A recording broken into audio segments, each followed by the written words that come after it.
In this video I will show you how you can add a numbers database and download data with the Power BI connector from Invantive Cloud. You do not need any technical knowledge to use our connector.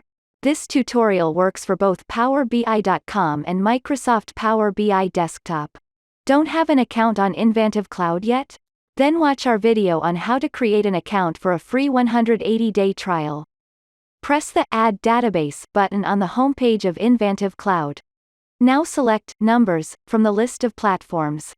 Log in with your logon code and your API token. You can find your API token in your Numbers user profile.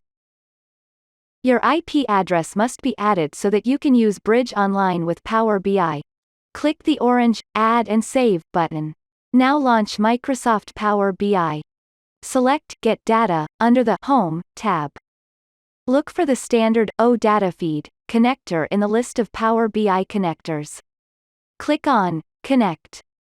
Now go back to Invantive Cloud. Click the copy icon at Bridge Online URL. Paste the copied URL into the window in Power BI. Click on OK.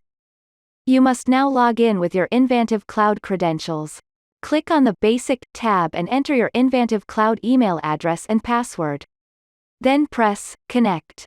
Expand the first item. Here you can select your numbers tables with the data you want to use in Microsoft Power BI. When you've made your selection, click on Load.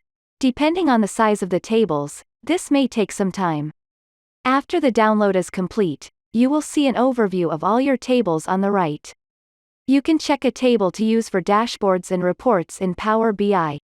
If there are any changes to your numbers database, you can click on Refresh at the top. This will refresh the data in your dashboard and reports and incorporate the latest changes. You can now use your numbers database in Power BI. If you want to use a different data connector, you can find more videos on our YouTube channel showing you how to use our other connectors.